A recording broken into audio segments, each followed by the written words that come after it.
ary tsy mety mihitsy ny fona i Jesosy tena rena eo anatinay hoe tena mila anao foana zay isan'andro ary mila manovo ao aminao zay isan'andro. Misaotra Jesosy, androany ako feno ny fanatrehanao indray ty toerana ity. Ianao tsy nanao fanekena Jesosy hoe tena zay rehetra olona tonga ao dia tsy maintsy mandray ny anjarany, fa ny azo antoka androany dia ianao aloha eto androany. Ary rehefa eo ianao dia tsapanay hoe mety ny rehetra Jesosy, ary tsaroanay hoe tena ao amin'ny toerana izay misy ianao dia eo koa misy ny fihedanana. Androany Andriamanitra manatre dia mitarindray mitenena aminay amin'ny anaran'i Jesosy. Amen. Mazoto toerana tompoko.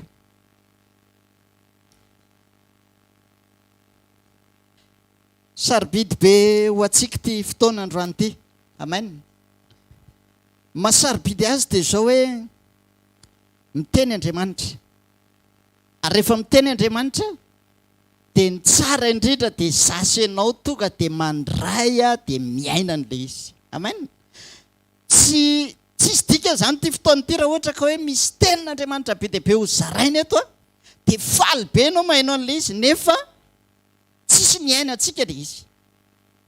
Jerenareo fa zao nambaran'i Jesosy Matitiko 7:20 dia zao nambaran'i Jesosy ny ray andro.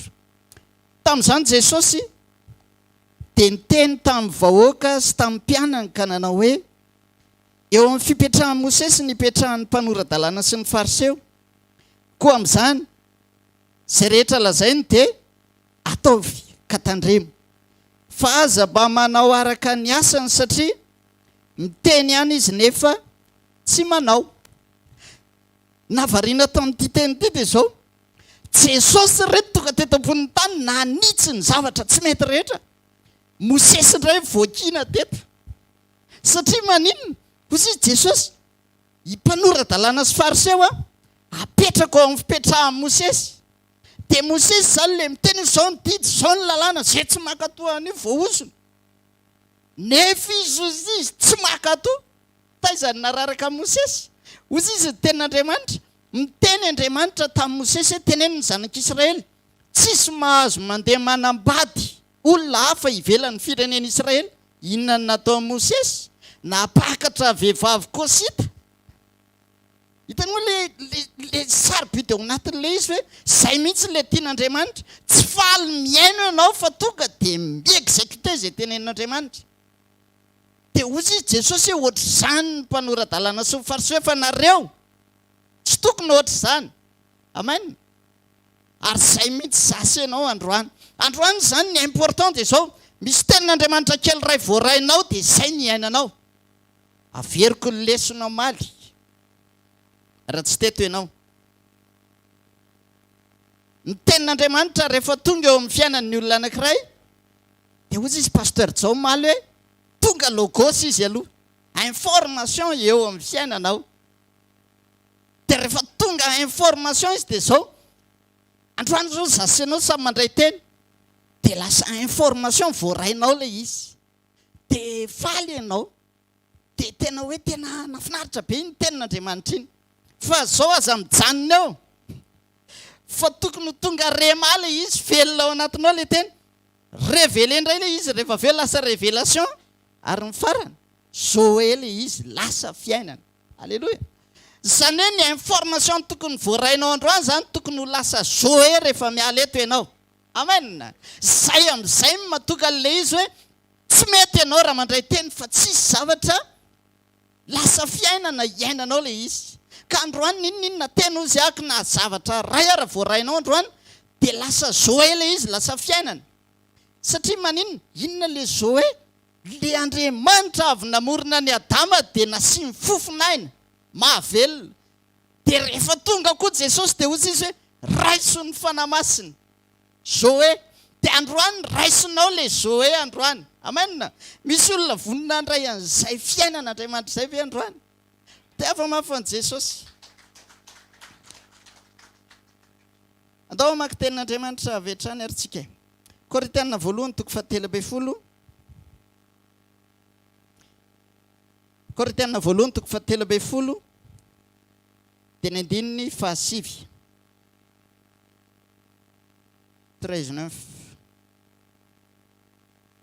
amin'ny anaran'i Jesosy manao hoe fa sombisombo ny fahalalantsika ary sombotsombo ny faminanitsika fa rehefa tonga ny tanteraka dia tsy sombitsombony intsony. Fony mbola zaza dia niteny toy ny zaza, mihevitra toy ny zaza, misaina toy ny zaza, fa noho nefa lehibe aho dia nariko ny fahazazana. Fa ankehitriny isika mizaha ao amin'ny fitaratra ka tsy mahita marina fa raha an'Andriamanitra. Amen. Zany eo aorianan'ity fotoana ity zany a dia raha olona nanao pay ianao dia tokony hita hoe io fa nenandroso ianao. Amen. Satria tsy mety tsika mantsy a miaraka amin'Andriamanitra dia hoe mijanona amin'ny toerana iray ianao, zany hoe misy tagina ianao zany. Tsy mety tsika miaraka amin'Andriamanitra tratra an'izay atao hoe virusina stagnation zay, fa tokony ho hita ianao mandroso foana miaraka amin'Andriamanitra isan'andro. Ohatra nisy fahazaran-dratsy mety niainanao taloha omaly, dia androany ianao mandray décision dia miala eto ianao miova, dia tsy izay intsony nahitananao. Zay ianao ny atao hoe mandroso. Dia ozy izy ny tenin'Andriamanitra zay nambaran'i Paoly apôstôly teo hoe ny 9:12 ankehitriny isika mizaha ao amin'ny fitaratra ka tsy mahita marina fa rahatr'izay dia mifanatrika. Ankehitriny sombotsombo ny fantatro fa rahatr'izay dia ho fantatro tsara toy izay nahafantarana. Zany hoe misy dingany fahafantarana an'Andriamanitra tokony hitombo eo amin'ny fiarahantsika aminy. Mila mahafantatra tsara n'Andriamanitra ianao. Amen. Satria izao mandeha anjampana ianao raha tsy fantatra hoe iza ny Andriamanitra rahanao. Amen. Raha hoe tonga ianao manenjika amin'ny fitaombavaka rehetrarehetra nefa tsy fantatra hoe izy io Andriamanitra rahanao io, dia izay ianao ny atao hoe mandeha anjambany. Mila mahafantatra tsara n'Andriamanitra tsika. Mila mandroso amin'ny fahalalana azy tsika satria izay fatra ny fahalalantsika azy a dia izay koa ny fatra ny fisehoany eo amin'ny fiainantsika. Azonao ve?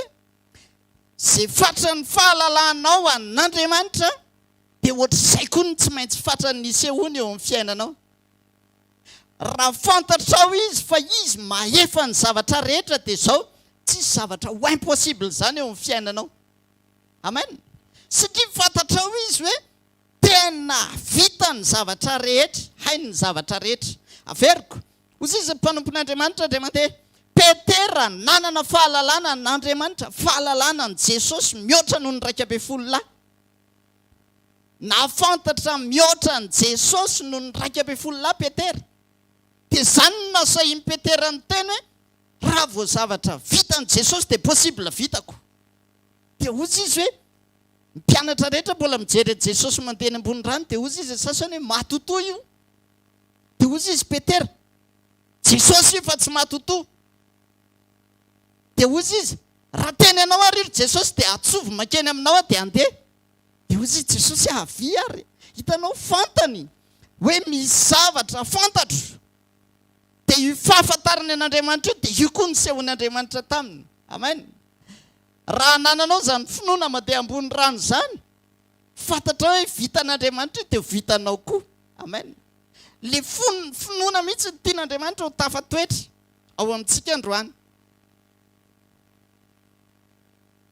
Ny afantaranao azy a, afantaranao azy tsara dia miankina amin'ny fifaneraseranao aminy matetika. Verina amin'ny mesazy malitray a, inona nambaran'ny tenin'Andriamanitra amin'ny maly momba ny Joba, mifankazara amin'ny tsy to dia hiadana ianao.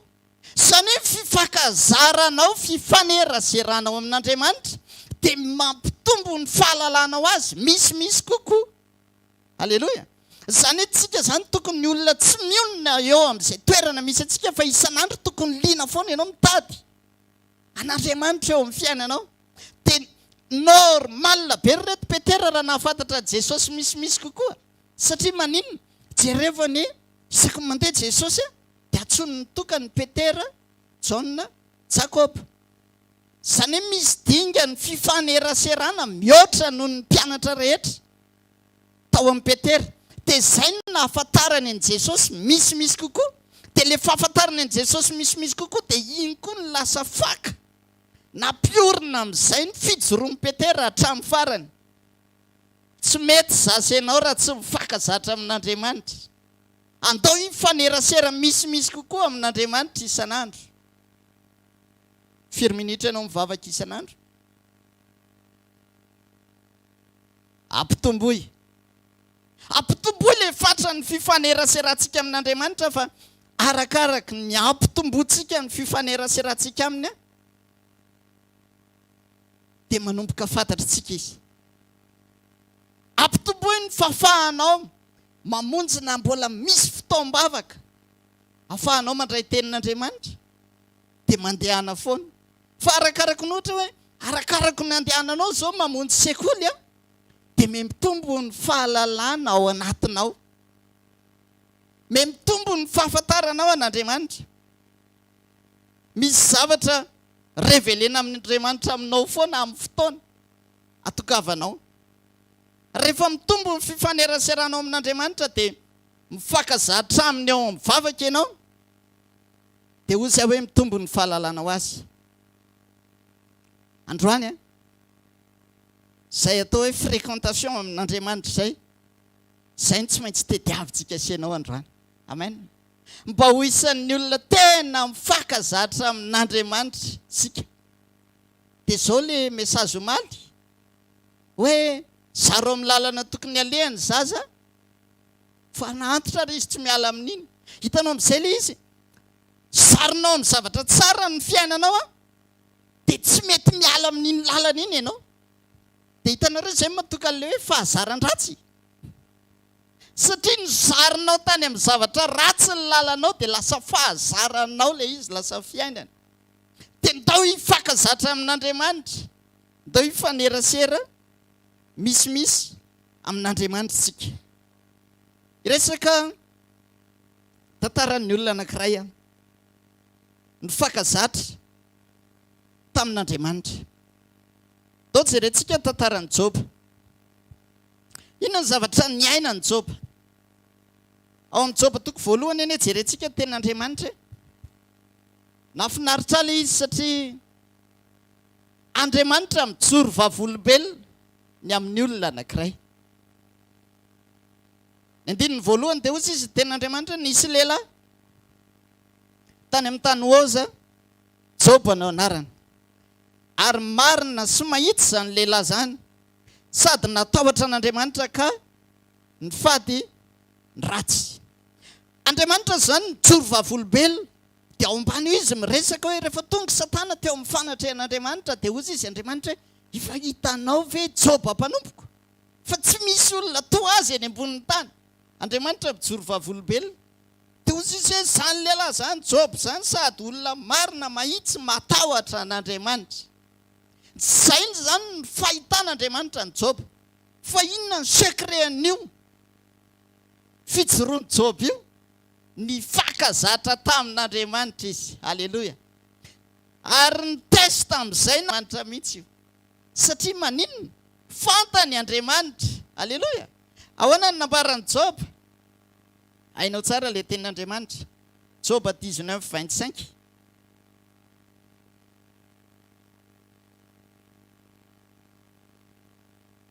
Job toko 7:10.